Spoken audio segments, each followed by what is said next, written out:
Hello बच्चों, नमस्कार। मैं हूं नारायण पटेल, आपके अपने चैनल पर। आज हम बात करेंगे पीएमएसएससी छात्रवृत्ति परीक्षा 2023 जिसका एग्जाम 29 सितंबर 2023 को है। उसी के अकॉर्डिंग आज हम कक्षा 9 यानी साइंस का मॉडल पेपर लेके आए हैं। हम जल्दी जल्दी आपको प्रश्न के उत्तर बताएंगे, चूंकि 25 प्रश्न है, जिससे 8 से 9 मिनट में आपकी वीडियो पूरी हो सके। और आपको अगर जरूरत लगे तो आप वीडियो रोककर देख सकते हो। सबसे पहला प्रश्न वेरी मोस्ट इंपॉर्टेंट है, बहुत बार पूछा जा चुका है। राइजोबियम नामक जीवाणु किस फसल की जड़ में पाए जाने वाली ग्रंथियों के रूप में उपस्थित होता है? रेशेदार फसल, फलीदार फसल या अनाज फसल, या फिर इनमें से कोई नहीं। और सही आंसर होगा इसका फलीदार फसल, यानी जो दालें होती हैं उनकी जो जड़ें होती हैं उनमें ये पाई जाता है। अगला है, मनुष्य में वायरस द्वारा होने वाला एक सामान्य रोग कौन सा है? टाइफाइड है, पोलियो है, मलेरिया है, या फिर क्षय रोग है? इसका सही आंसर हो जाएगा बच्चों पोलियो। और शायद ये रोग आपको भी पता होगा, पोलियो रोग। हालांकि अब भारत से इसका लगभग अब उन्मूलन हो चुका है। अगला प्रश्न है, वर्तमान दैनिक जीवन में लकड़ी की जगह हम एक चीज का उपयोग ज्यादा कर रहे हैं, उसका नाम क्या है? प्लास्टिक, लोहा, तांबा, या फिर एल्यूमिनियम। आप देख रहे होंगे आप पूरा जो समाज है प्लास्टिक से घिरा हुआ है, यानी अब हम लकड़ी की जगह प्लास्टिक का उपयोग सबसे अधिक कर रहे हैं। अगला प्रश्न है, सबसे अधिक क्रियाशील धातु कौन सी है? पोटेशियम, सोडियम, सोना, या फिर तांबा। और आप सदैव इसका आंसर लगाते हो सोडियम, लेकिन यह आंसर गलत है। इसका आंसर सही होगा पोटेशियम। आगे बढ़ते हैं। अगला प्रश्न है, निम्न में कौन सा पदार्थ जीवाश्म ईंधन है? यानी जो जीव जंतुओं से बना है, यानी लाखों वर्षों से दबे होने के बाद प्राप्त होता है। सौर ऊर्जा, परमाणु ऊर्जा, जल ऊर्जा, या फिर कोयला। तो इस प्रकार का जो ईंधन है वो है आपका कोयला। चलिए बढ़ते हैं अगले प्रश्न पर। अगला प्रश्न, जिस ताप पर कोई पदार्थ जलना शुरू करता है क्या कहलाता है? ज्वलन ताप, ज्वाला, ज्वलनशील, या दहनशील पदार्थ।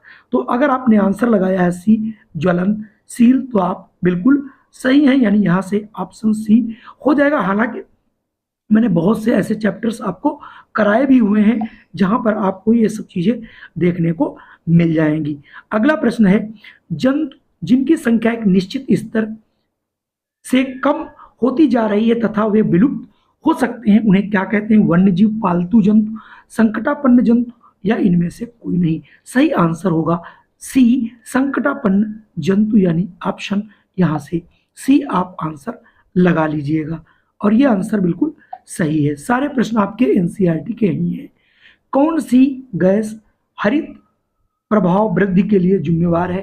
तो ये है आपकी कार्बन डाइऑक्साइड, यानी ऑप्शन आपका जो बी है कार्बन डाइऑक्साइड, ये जो है हरित प्रभाव के लिए जिम्मेवार है। अगली है, एक जेली जैसा पदार्थ जो कोशिका में पाया जाता है उसे क्या कहते हैं? जीव द्रव्य, गुणसूत्र, कोशिका द्रव्य, या फिर हरित लवक। तो इसका सही आंसर हो जाएगा सी कोशिका द्रव्य। बच्चों शायद आप भी यही आंसर लगाए होंगे, जल्दी से इसका आंसर बताइए। वेरी मोस्ट इंपॉर्टेंट प्रश्न है, जो जंतु अपने जैसे शिशुओं को जन्म देते हैं उन्हें क्या कहते हैं? तो उन्हें कहते हैं जरायुज, यानी ऑप्शन बी। बिल्कुल इसे याद रखिएगा, वेरी मोस्ट इंपॉर्टेंट प्रश्न है। अगला है, मनुष्य की कोशिका के केंद्रक में पाए कितने जोड़े गुणसूत्र पाए जाते हैं? अगर गुणसूत्र पूछे तो आप 46 लिखेंगे, अगर वो जोड़े पूछता है तो सीधी सी बात हो जाएगा 23 जोड़े। अगला प्रश्न आपसे पूछा जा रहा है, प्रति इकाई क्षेत्रफल पर लगने वाले बल को क्या कहते हैं? तो ये फार्मूला होता है P इक्वल टू एफ अपान ए, यानी इसको कहते हैं प्रेशर। और प्रेशर को हिंदी में आपको बोलते हैं इसको दाब। बच्चों चलिए बढ़ते हैं अगले प्रश्न पर। अगला प्रश्न है, घर्षण हमेशा क्या होता है? हानिकारक, लाभकारक, ना हानिकारक और ना ही लाभकारक, कुछ मामलों में हानिकारक तथा कुछ मामलों में लाभदायक। बिल्कुल सही है कि जो आपका घर्षण होता है, जो फ्रिक्शन होता है, वो दोनों होता है, कुछ मामलों में लाभदायक और कुछ मामलों में ये हानिकारक भी होता है। अगला प्रश्न है, ध्वनि की तीव्रता किस कारक पर निर्भर करती है? तो ये आयाम यानी एम्पलीट्यूड पे निर्भर करती है। तो यहाँ से प्रश्न आपका ए वाला सही होगा आंसर। इनमें से कौन विद्युत धारा का कुचालक है, यानी जिसमें विद्युत धारा प्रवाहित नहीं होती? पारा है, सिरका है, आसुत जल है, या फिर नमक का विलयन है। तो बहुत से बच्चे जल देख के लगा देंगे। जो आसुत जल है, शुद्ध जो जल होता है, उसमें विद्युत धारा प्रवाहित नहीं होती।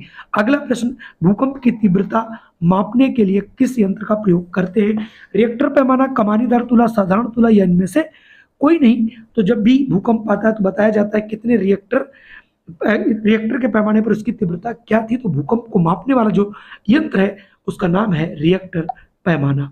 अगला प्रश्न है, आपतन कोण और परावर्तन कोण का मान क्या होता है?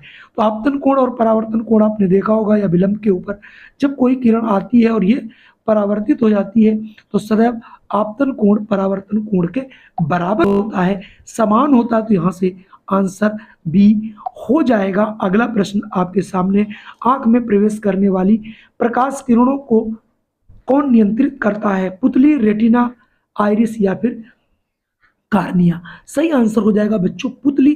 पुतली जो होती है हमारी आंख पर पड़ने वाले प्रकाश को नियंत्रित करती है।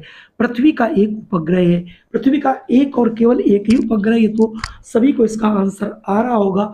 इसमें आपको ऑप्शन दिए गए हैं, चंद्रमा है, शनि है, बुध है, इनमें से कोई नहीं। तो चूंकि ये तो दोनों आपके कौन से चीज है, ये आपके ग्रह ही हैं। उपग्रह पूछ रहा तो चंद्रमा जो है ये पृथ्वी का उपग्रह है। बढ़ते हैं अगले प्रश्न पर। अगला प्रश्न है, सूर्य से पृथ्वी की दूरी कितनी है? लेकिन यहाँ पर 14.9 करोड़ किलोमीटर नहीं है, यहाँ पर आपको प्रकाश वर्ष में बताना है। तो इसका सही आंसर है 8.3 प्रकाश वर्ष, जो कि ऑप्शन बी में है। अगला है, वायुमंडल में सबसे अधिक मात्रा में पाई जाने वाली गैस कौन सी है? मीथेन है, नाइट्रोजन है, कार्बन डाइऑक्साइड, या फिर ऑक्सीजन है? सभी को पता है कि जो हमारा वातावरण है, वायुमंडल है, उसमें सबसे अधिक 78% कौन पाया जाता है? वो है गैस नाइट्रोजन। 21% के करीब आपकी जो है ऑक्सीजन है, बाकी 1% में सारी गैसें मिलती हैं। अगला है, जैव निम्नकरणीय नहीं है? कागज, ऊन, लकड़ी, प्लास्टिक की थैली? तो इसमें आंसर हो जाएगा बच्चों प्लास्टिक की थैली, बिल्कुल सही आंसर। अगला प्रश्न है, लुई पास्चर ने का आविष्कार किया? किसका? पेंसिलिन का, एंथ्रेक्स जीवाणु का, किडवन का, या फिर टाइफाइड का? और अगर आपने इसका आंसर चुना है किडवन, तो आप बिल्कुल सही हैं। अगला प्रश्न आपके सामने है, एस्परजिलस एक है क्या? शैवाल है, कवक है, जीवाणु है, विषाणु है? तो ये एक प्रकार का बच्चों कवक है। तो यहाँ से ऑप्शन आपको बी वाला चुन लेना है। अगला प्रश्न वेरी मोस्ट इंपॉर्टेंट प्रश्न है, एक प्रोटोजोआ द्वारा उत्पन्न तथा एक कीट द्वारा फैलने वाला रोग कौन सा है? मलेरिया, डेंगू, पोलियो, खसरा? तो इसका सही आंसर हो जाएगा मलेरिया, यानी ऑप्शन ए। अगला प्रश्न आपके सामने है, आलू का प्रवर्धन के उपयोग में क्या होता है? जड़, पत्ती, बीज, या तना? आलू को देख करके आप बीज मत लगाइएगा। आलू जो है बच्चों ये तना है, इसलिए आपने देखा होगा आलू का जो बीज लगाया जाता है, वो ये जो उसका आलू हम लोग खाते हैं तो ये होता है तना। तो इसका प्रवर्धन किससे होता है बच्चों? तना से। तो कुल मिला के ये 25 प्रश्न थे, वेरी मोस्ट इंपॉर्टेंट प्रश्न थे। संभवतः पसंद आए होंगे तो हमारे वीडियो को कर दीजिए लाइक, और चैनल पे पहली बार आए हो तो इसे कर दीजिए सब्सक्राइब, और अपने इष्ट मित्रों को सभी को शेयर कीजिए। जय हिंद, वंदे मातरम। फिर मिलता हूँ आपको एक नई वीडियो के